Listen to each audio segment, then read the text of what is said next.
Hello friends, இன்றைக்கி நம்ம ஹெல்த்தியான பப்பாயா ஜூஸ் செய்யலாம் வாங்க. பாருங்கள் எவ்வளோ கலர்ஃபுல்லாக இருக்குது. இது ரொம்பவே கண்ணுக்கு ரொம்பவும் நல்ல ஜூஸுங்க. இப்போ நான் நல்ல பழத்தை எடுத்துக்கிட்டேன்.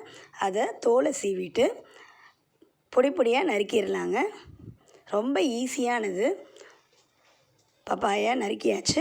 இப்போ மிக்சியில் போட்டு துண்டுகளை மிக்சியில் போட்டுட்டு சுகர் வேணும்னா ஆட் பண்ணிக்கலாம். இது ஆப்ஷனல் தான், ஏன்னா பப்பாயாவே நல்லா ஸ்வீட்டாக இருக்குது. வேணுன்னா நீங்கள் 2 ஸ்பூன் சுகர் ஆட் பண்ணிக்கோங்க. இப்போ நல்லா நைஸாக அரைச்சிடலாம். பாருங்கள், கலர்ஃபுல்லான பப்பாயா ஜூஸ் ரெடி ஆயிடுச்சு.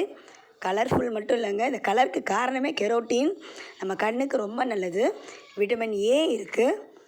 இது ஹெல்த்தியான ட்ரிங்கை மிஸ் பண்ணிடாதீங்க. கண்டிப்பாக நீங்களும் வீட்டில் செஞ்சு பாருங்கள். இப்போ சில்லுன்னு பரிமாறுறதுக்கு நான் அது கூட நல்லா ஐஸ் க்யூப்ஸ் போட்டிருக்கேன்.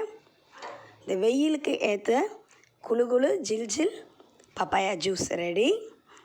பாருங்கள் எப்படி இருக்குது பாருங்கள். கண் பார்வைக்கு அவ்வளோ நல்லதுங்க. விட்டமின் ஏனால் உடம்புக்கு நல்லது. குழந்தைங்களுக்கு நீங்கள் பண்ணி கொடுங்க.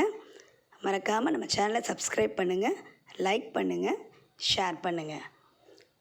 தேங்க்யூ.